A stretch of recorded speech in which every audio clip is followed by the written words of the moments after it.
Hello दोस्तों, मैं Shiva sir आप सभी विद्यार्थियों का अपने YouTube चैनल कुछ क्लासेस में स्वागत करता हूं। जैसा कि हम लोग ये जो चैप्टर है ये क्लास 9th का पहला चैप्टर है केमिस्ट्री का। ठीक है, तो रेलवे की आगामी परीक्षाओं को मद्देनजर रखते हुए हम लोग अपनी तैयारी को बेहतरीन कर सकते हैं एनसीईआरटी के बुकों को समाप्त करके। तो चलिए आइए वीडियो में शुरू से अंत तक बने रहिएगा, वीडियो को स्किप मत कीजिएगा। इसका जो पीडीएफ है आपको टेलीग्राम चैनल कुछ क्लासेस पे प्राप्त हो जाएगा। ठीक है, तो चलिए आइए समय को ना व्यतीत करते हुए हम अपनी क्लास को शुरू करते हैं और देखते हैं आज हमारे आसपास के पदार्थ चैप्टर का नाम है और बेसिक कॉन्सेप्ट के साथ ये आपको बताया जाएगा। तो वीडियो में बने रहिएगा अंत तक। तो चलिए ये शुरू करते हैं आज का चैप्टर। ठीक है, हमारे आसपास के पदार्थ, इंग्लिश में मैटर इन आवर सराउंडिंग, इसके बारे में पढ़ते हैं। ठीक है, तो देखिए ये थंबनेल है। ठीक है, इसको आप लोग देख लीजिए। ठीक है, अब हम लोग चलते हैं दूसरी तरफ। ठीक है, दूसरे स्लाइडिंग पे, ये दूसरा स्लाइडिंग है, ये हमारा इस पे लिखा हुआ है क्या, चैप्टर का नाम। ठीक है, ये चैप्टर का हमारा क्या है, नाम है हमारे आसपास के क्या, हमारे आसपास के पदार्थ। ठीक है, इसको इंग्लिश में कहते हैं मैटर इन आवर सराउंडिंग। ठीक है, ये इंग्लिश में लिखा हुआ है।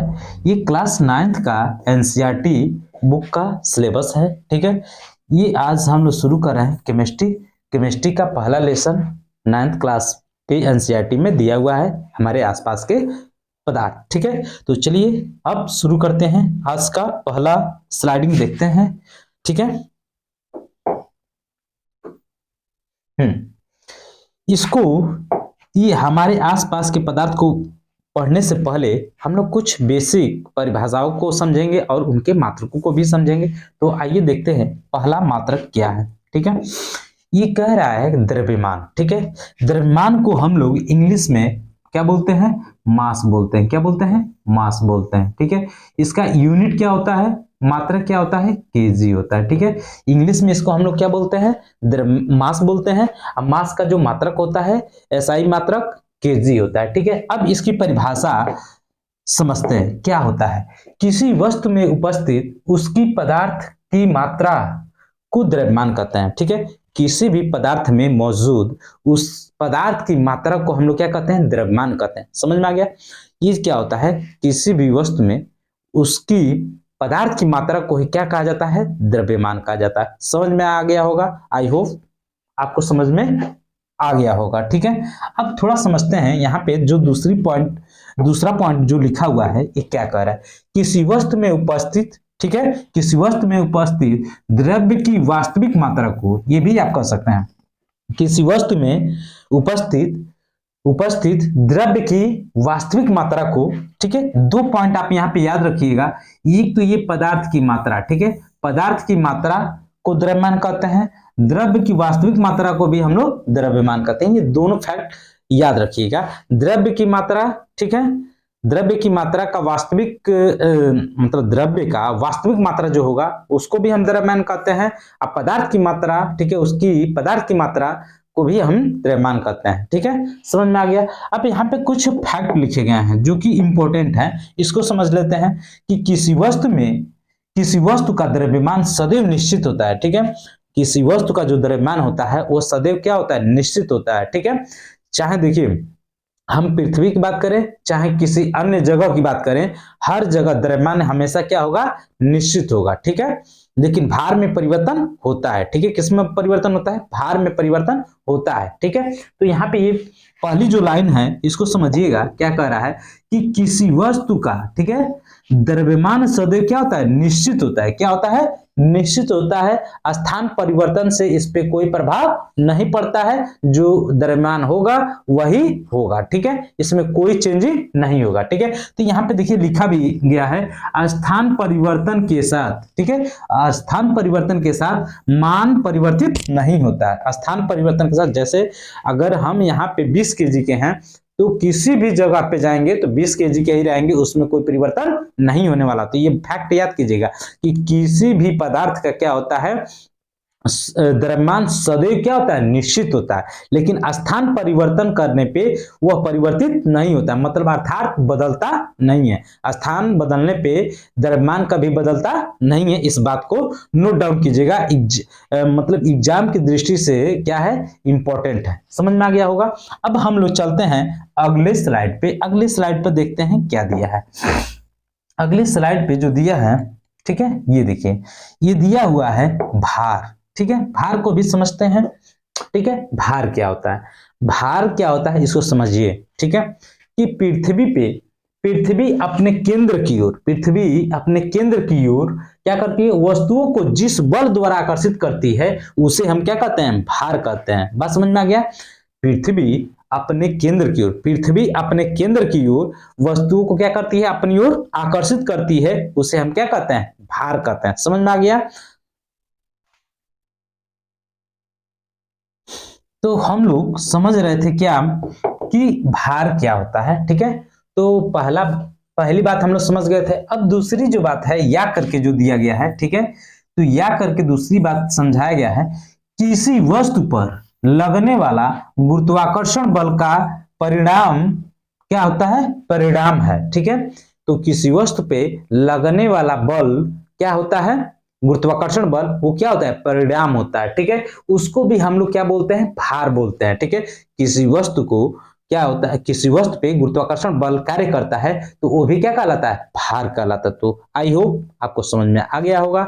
हम लोग पढ़ते हैं इसके कुछ इंपॉर्टेंट फैक्ट को, तो देखते हैं इसका इंपॉर्टेंट फैक्ट क्या है। ठीक है, तो इसका इंपॉर्टेंट फैक्ट पहला जो है ये क्या है, स्थान परिवर्तन पे। ठीक है, स्थान परिवर्तन के साथ मान परिवर्तित होता है। देखिए अभी हम लोग कुछ देर पहले पढ़े हैं कि जो द्रव्यमान होता है उसका स्थान परिवर्तन के साथ क्या होता है, मान परिवर्तित नहीं होता है। लेकिन देखिए भार में क्या होता है कि स्थान परिवर्तन के साथ मान में परिवर्तन होता है, फर्क पड़ जाता है। ठीक है, तो ये समझ में आ गया कि स्थान परिवर्तन के साथ क्या होता है, स्थान परिवर्तन के साथ मान में परिवर्तन होता है। निश्चित है कि भार जो होता है यह स्थान परिवर्तन के साथ मान में परिवर्तन होता है। अब इसके बाद से यहाँ पे हम लोग समझते हैं दूसरी पॉइंट। ठीक है, दूसरी पॉइंट क्या है, अंतरिक्ष में जी का मान शून्य होता है। अंतरिक्ष में जी का मान क्या होता है, शून्य होता है। लेकिन जो तीसरी बात है वो क्या है, तीसरी जो पॉइंट दिया हुआ है, चंद्रमा पर जी का मान, चंद्रमा पर जी का मान पृथ्वी पर जी के मान का 1/6 होता है। समझ में आया। अगर यहाँ पे कोई भार है, ठीक है, तो ये जो पृथ्वी द्रव्यमान जो होगा यहाँ पे द्रव्यमान, ठीक है, बात समझिएगा, द्रव्यमान यहाँ पे भार। ठीक है, तो ये भार में क्या हो जाएगा कि यहाँ पे स्थान परिवर्तन से भार में कोई परिवर्तन मतलब नहीं होगा। ठीक है, परिवर्तित, ठीक है,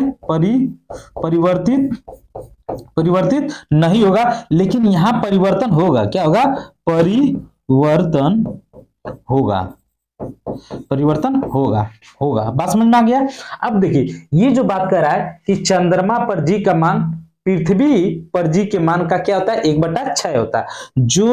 जो मान यहाँ पे होगा वह चंद्रमा पे कितना होगा, 1/6 के बराबर होगा। ठीक है, 1/6 पे अगर पृथ्वी पे कोई सामान 600 केजी का है, ठीक है, 600 न्यूटन का है, तो यहाँ पे ये कितने का हो जाएगा, 100 का। ठीक है, अभी नहीं 100 का नहीं, यहाँ पे समझने का प्रयास कीजिएगा कि यहाँ पे हम लोग क्या समझ रहे थे, ये समझ रहे थे कि जो द्रव्यमान होता है ये स्थान परिवर्तन से परिवर्तित नहीं होता, लेकिन जो भार होता है ये क्या होता है, स्थान परिवर्तन से इसके मान में परिवर्तन होता है।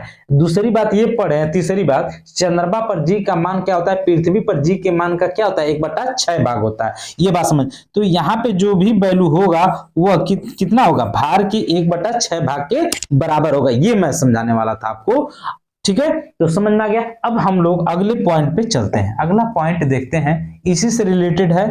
ठीक है, क्या है, देखिए कह रहा है कि यदि किसी, देखिए ये बहुत इंपॉर्टेंट एग्जांपल है, इसको समझिएगा। ठीक है, कह रहा है यदि किसी वस्तु का पृथ्वी पर भार 600 केजी पाया गया है तो चंद्रमा पर यह 100 किग्रा प्रतीत होगा। यद्यपि दोनों स्थान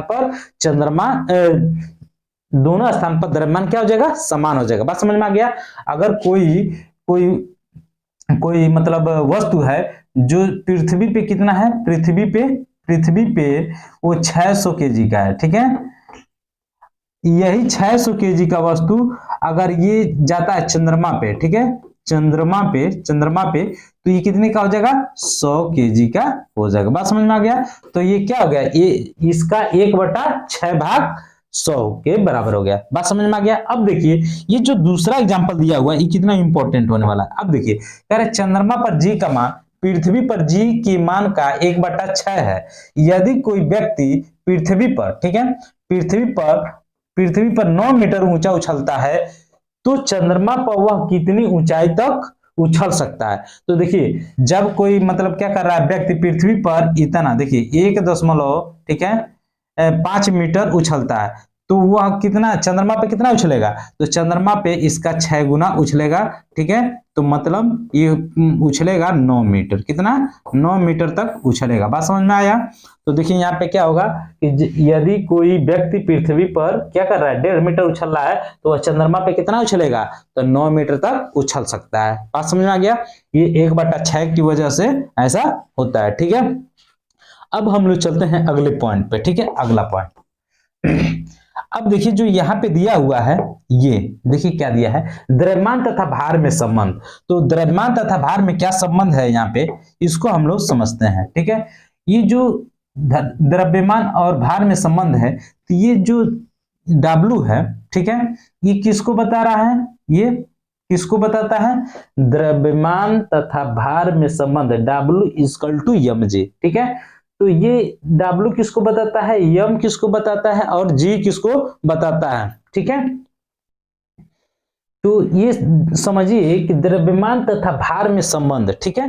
तो ये W किसको बताता है, ये भार को बताता है, किसको बताता है, भार को बताता है।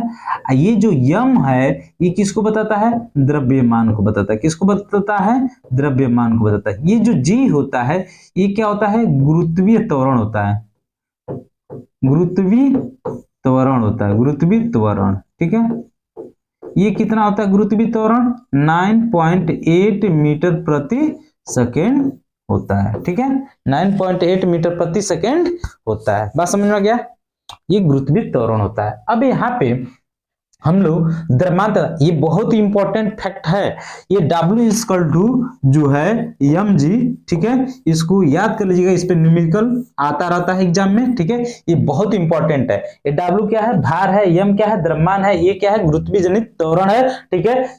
ये क्वेश्चन में दिया रहता है, कभी कभी 10 दे देता है, अगर 10 नहीं दिया है तो आपको क्या लेना है, 9.8 लेना है। बात समझ में आया, 9.8 लेना है। m द्रव्यमान होता है, ये हमारा भार होता है, ठीक है, कार्य की तरह भी कार्य करता है, ठीक है, ये W, ठीक है। तो ये समझ में आ गया द्रव्यमान तथा भार में अंदर क्या होता है, W=mg। अगले पॉइंट पे, ठीक है, अगला पॉइंट समझते हैं। ये देखिए दिया हुआ है आयतन, आयतन को हम लोग इंग्लिश में क्या कहते हैं, आयतन को इंग्लिश में वॉल्यूम बोलते हैं। क्या बोलते हैं, वॉल्यूम।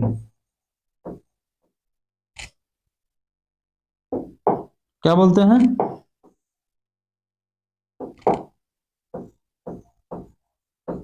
वॉल्यूम, ठीक है। वॉल्यूम जो होता है, ठीक है, वॉल्यूम, तो वॉल्यूम, ठीक है, आयतन को इंग्लिश में वॉल्यूम। इसका जो मात्रक होता है ये क्या होता है, मीटर क्यूब, ठीक है। इसको घन मीटर भी बोला जाता है, ठीक है, घन मीटर, ठीक है ना, घन मीटर इसका मात्रक होता है, मीटर क्यूब आयतन का, ठीक है। ये क्या होता है, अब इसकी परिभाषा को हम लोग समझ लेते हैं। इसका सूत्र जो होता है ये क्या होता है, ठीक है, लंबाई गुणे चौड़ाई,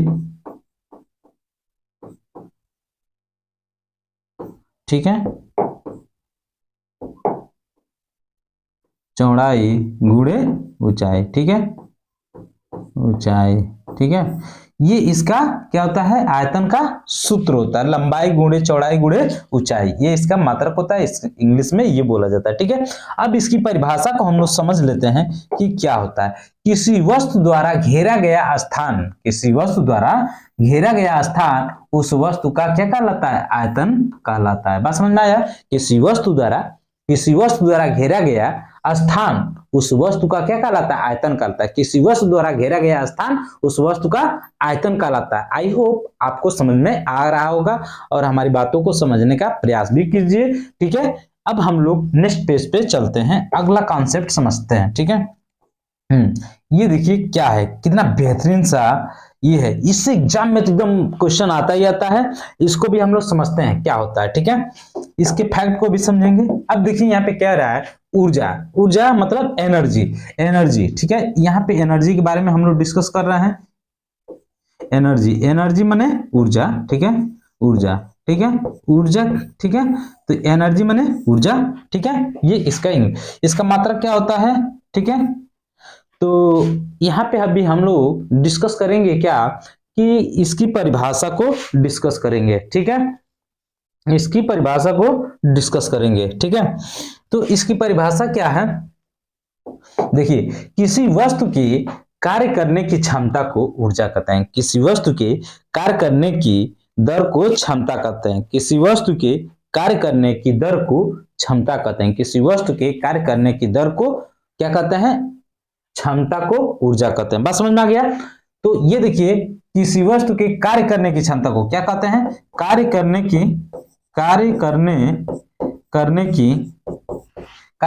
क्षमता को, ठीक है, क्षमता को क्या कहते हैं? क्षमता को ऊर्जा कहते हैं। बात समझ में आ गया?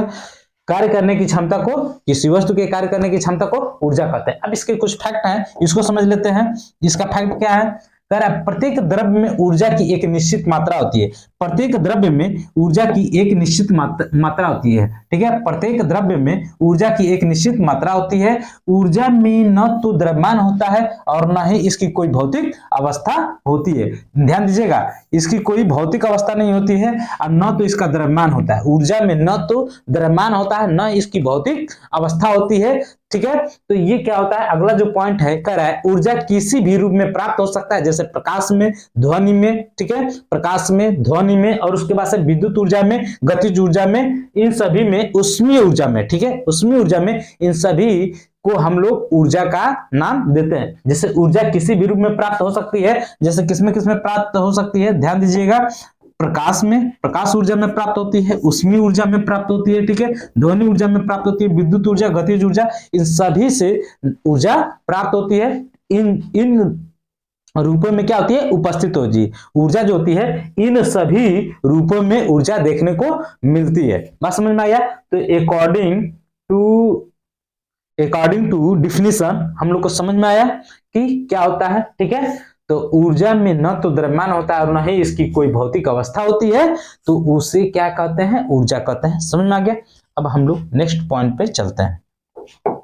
अगला पॉइंट देखिए, कह रहा है कि द्रव्यमान और ऊर्जा नियम। ठीक है, द्रव्यमान ऊर्जा नियम, द्रव्यमान ऊर्जा नियम। ठीक है, mass energy law, mass energy law को हम लोग समझेंगे किसकी तरह? यदि किसी वस्तु का द्रव्यमान m तथा ऊर्जा E हो तो आइंस्टीन के अनुसार क्या हो जाएगा? E इजकल टू, ठीक है, E equal to mc square. ठीक है, बात समझ में आया? तो E यहाँ पे क्या दिया है? E हमारा ऊर्जा है, E हमारा क्या है? ऊर्जा है। ठीक है, ऊर्जा। ठीक है, और m हमारा क्या है? द्रव्यमान है। ठीक है, द्रव्यमान है। ठीक है, C जो है हमारा प्रकाश, मतलब क्या है? प्रकाश के बारे में, मतलब ये C हमारा क्या है? प्रकाश की चाल है। क्या है? प्रकाश की चाल। ठीक है, तो ये देखिए प्रकाश की चाल। अब प्रकाश की चाल होती कितनी है? 3 × 10⁸ मीटर प्रति सेकेंड होती है। ठीक है, 3 × 10⁸ मीटर प्रति सेकेंड होती है, जो कि आपको समझ में आ गया होगा। नेक्स्ट पेज पे हम लोग चलते हैं, अगला स्लाइड। ठीक है, ये देखिए कितना इंपॉर्टेंट है। ठीक है, इस बात को समझिएगा कि द्रव्य पदार्थ मैटर, इसकी परिभाषा को समझते हैं क्या कर रहा है। ठीक है, तो ये देखिए इसका परिभाषा जो है बहुत इंपॉर्टेंट है। कोई भी वस्तु जिसका द्रव्यमान होता है और जो स्थान, ठीक है, घेरता हो, ठीक है, प्रत्येक वस्तु जो स्थान घेरती है, जिसका कुछ वजन होता है, जिन्हें हम ज्ञानेंद्रियों के द्वारा देख या छू सकें, वो वस्तु क्या कहलाती है? पदार्थ कहलाती है। देखिए ध्यान दीजिएगा यहाँ पे कि ये जो पॉइंट दिया है ये हमारे पास पहला पॉइंट है, ठीक है। कोई भी वस्तु जिसका द्रव्यमान होता है और जो स्थान घेरता है उसे भी हम क्या कहते हैं? द्रव्य या पदार्थ कहते हैं।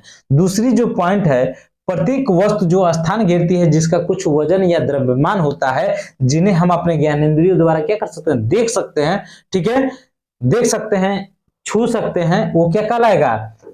पदार्थ कहलाएगा। अब सबसे जो इंपॉर्टेंट है, जो कि एग्जाम में आया हुआ प्रश्न है, ये जो तीसरी बात है ये बहुत इंपॉर्टेंट है। भारत के प्राचीन दार्शनिकों के द्वारा, ठीक है, भारत के प्राचीन दार्शनिकों के द्वारा कह रहा है कि पदार्थ को 5 मूल तत्वों में वर्गीकृत किया गया है, जिन्हें पंचतत्व कहा जाता है, ठीक है, जिन्हें हम लोग क्या कहते हैं? भारत के दार्शनिकों के द्वारा क्या है कि पदार्थ को 5 भागों में मतलब बांटा गया है, जिनको हम लोग क्या कहते हैं? पंच तत्व कहते हैं, ठीक है। समझ में आ गया कि भारत के दार्शनिकों के द्वारा पदार्थ को 5 मूल तत्वों में वर्गीकृत किया गया है, जिन्हें हम क्या कहते हैं? पंच तत्व कहते हैं। और वो 5 मूल तत्व कौन कौन है? तो देखिए हमारे पास ये 5 मूल जो तत्व हैं उनको क्या क्या कहा गया है, वो कौन कौन है? तो ये है वायु, पृथ्वी, ठीक है, अग्नि, जल और आकाश। ये 5 क्या हमारे? 5 हमारे मूल तत्व हैं, ठीक है। ये 5 तत्व क्या है? हमारे मूल तत्व हैं। बात समझ में आ गया?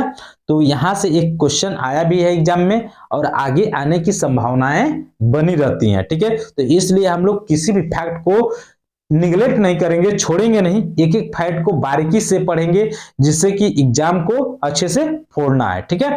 तो एग्जाम के हर क्वेश्चन को अच्छे से निपटा देना है, ठीक है। तो आइए बने रहिएगा वीडियो में, अभी हम लोग आगे भी डिस्कस करेंगे पदार्थ के बारे में, ठीक है। तो चलते हैं अगले स्लाइडिंग पे। अगला स्लाइडिंग देखते हैं।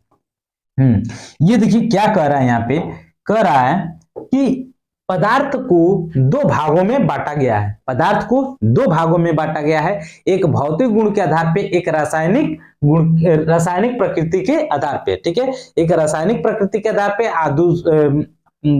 ये पहला, दूसरा हुआ पहला भौतिक गुण के आधार पे, पहला भौतिक गुण के आधार पे, दूसरा रासायनिक प्रकृति के आधार पे बांटा गया है, ठीक है। ये समझ में आ गया। अब हम लोग नेक्स्ट स्लाइडिंग पे चलते हैं, ठीक है। ये देखिए ये इंपॉर्टेंट है, ठीक। ये तो यहां से एग्जाम में क्वेश्चन आता ही है, ठीक है। अब देखिए पदार्थ के गुण, कणों के गुण, पदार्थ के कणों के गुण। अभी इसको हम लोग समझते हैं, पदार्थ के कणों के गुण, ठीक है। पदार्थ कणों से मिलकर बना होता है, ये इंपॉर्टेंट लाइन है। पदार्थ किससे मिलकर बना होता है? कणों से मिलकर बना है, ठीक है। जो पदार्थ होते हैं समझिएगा, पदार्थ छोटे छोटे कणों से मिलकर बना होता है।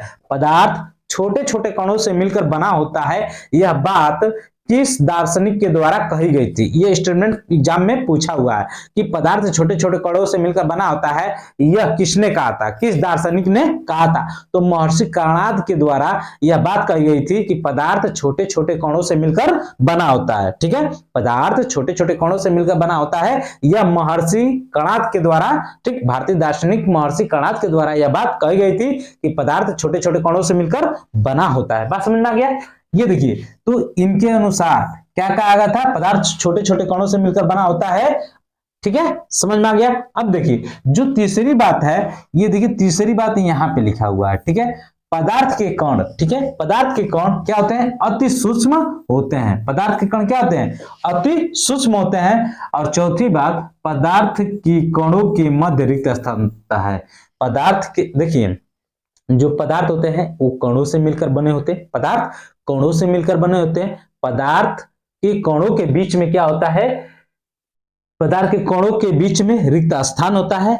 पदार्थ के कण अति सूक्ष्म होते हैं, मीन्स छोटे होते हैं। पदार्थ के कण क्या होते हैं? छोटे होते हैं। पदार्थ के कण क्या होते हैं? पदार्थ कणों के बीच में रिक्त स्थान होता है। अब पदार्थ के कण क्या होते हैं? कणों से मिलकर बने होते हैं। पदार्थ कणों से मिलकर बने होते हैं। समझ में आ गया?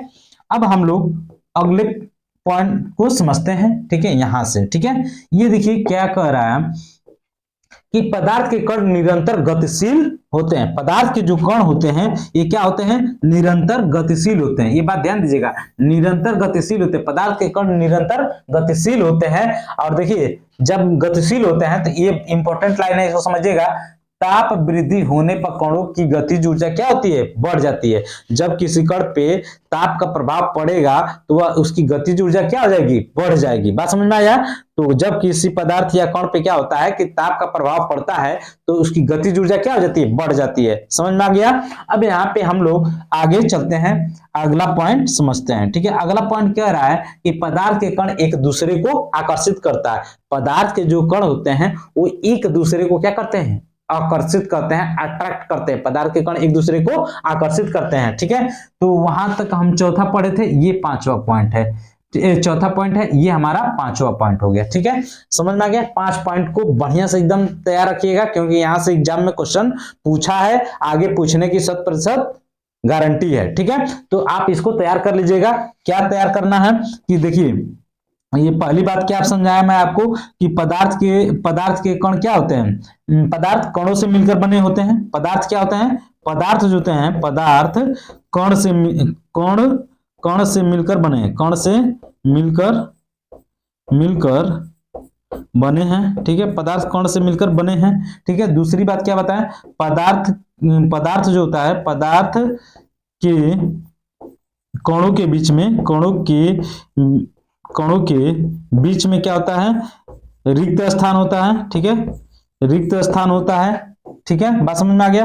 और पदार्थ क्या होते हैं, पदार्थ के कण क्या होते हैं, निरंतर गतिशील होते हैं, पदार्थ के कण निरंतर गतिशील होते हैं। ठीक है, उसके बाद से ये बात समझ लीजिएगा कि पदार्थ के कण क्या होते हैं, एक दूसरे को, पदार्थ के कण एक दूसरे को आकर्षित करते हैं,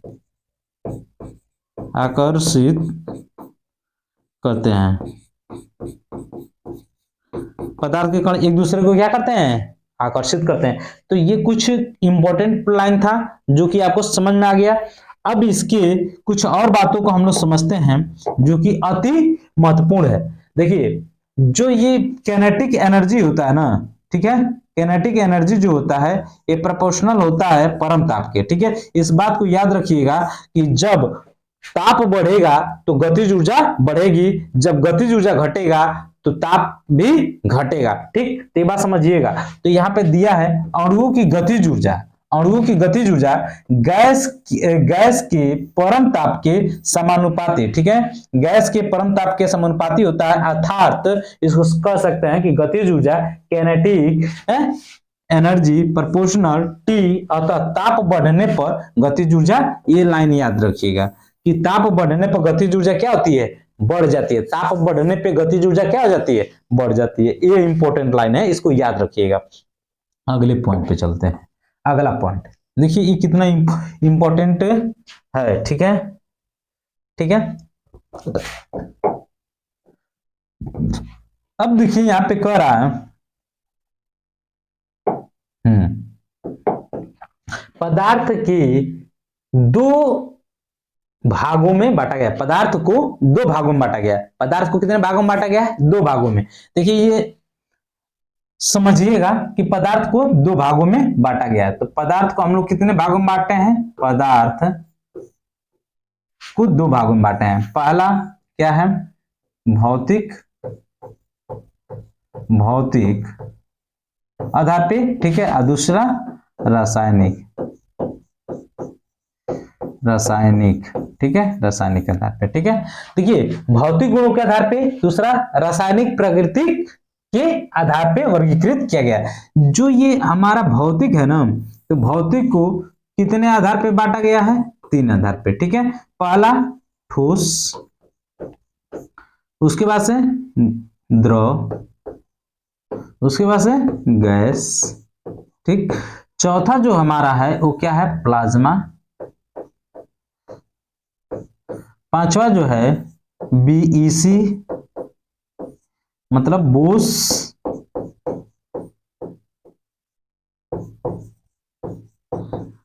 आइंस्टाइन, ठीक है,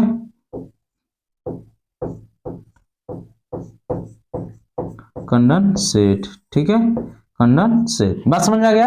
BEC, Bose Einstein condensate, BEC, ठीक है। तो ये पदार्थ की कौन सी अवस्था है, ये चौथी अवस्था है। ये पदार्थ की कौन सी अवस्था है, ये पांचवी अवस्था है, ठीक है। ये बात समझ में आ गया, ठीक है। अब यहाँ पे रासायनिक जो है इसको हम लोग दो भागों में डिवाइड किए हैं। पहला जो है क्या है, शुद्ध पदार्थ, और दूसरा क्या है, अशुद्ध या मिश्रण, ठीक है। बात समझ में आया। यहाँ पे शुद्ध पदार्थ, कौन सा पदार्थ, शुद्ध पदार्थ, शुद्ध पदार्थ, बात समझ में आया। ये क्या है, अशुद्ध, अशुद्ध या इसको मिश्रण, ठीक है, मिश्रण, समझ में आया। जो अशुद्ध शुद्ध पदार्थ होते हैं इनको दो भागों में बांटा गया है, एक तत्व, ठीक है, तत्व, और दूसरा यौगिक, यौगिक, बात समझिएगा। जो तत्व होते हैं इनको कितने भागों में बांटा गया है, ठीक है, तीन भागों में, ठीक, धातु, अधातु, उपधातु, उपधातु, ठीक है, मेटल, नॉन मेटल, मेटलॉइड्स। अब जो ये हमारा यौगिक है इसको दो भागों में बांटा गया है, एक है कार्बनिक, ठीक है, कार्बनिक, दूसरा है अकार्बनिक,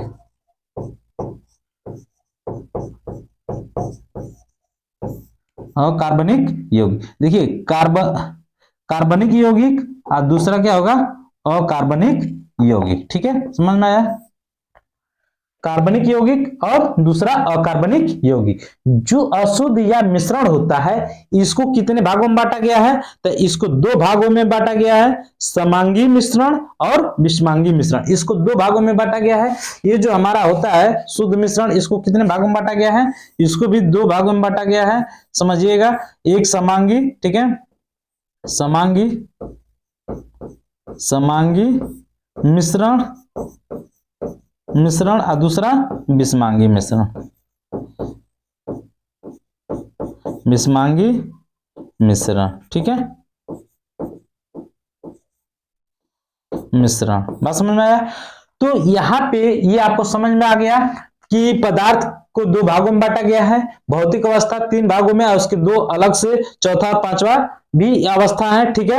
अब रासायनिक को शुद्ध और शुद्ध में बांटा गया है। जो शुद्ध पदार्थ होते हैं ये तत्व यौगिक, ये तत्वों को तीन भागों में बांटा गया है और यौगिक को दो भागों में। अशुद्ध या मिश्रण जिनको कहा जाता है ये समांगी और विषमांगी मिश्रण होते हैं, ठीक है। तो अगली वीडियो में हम लोग इसके ऊपर चर्चा करेंगे और कुछ अलग से भी इनकी इफेक्ट को भी समझेंगे। तब तक के लिए मिलते हैं, तब तक के लिए थैंक यू, मिलते हैं अगली वीडियो में।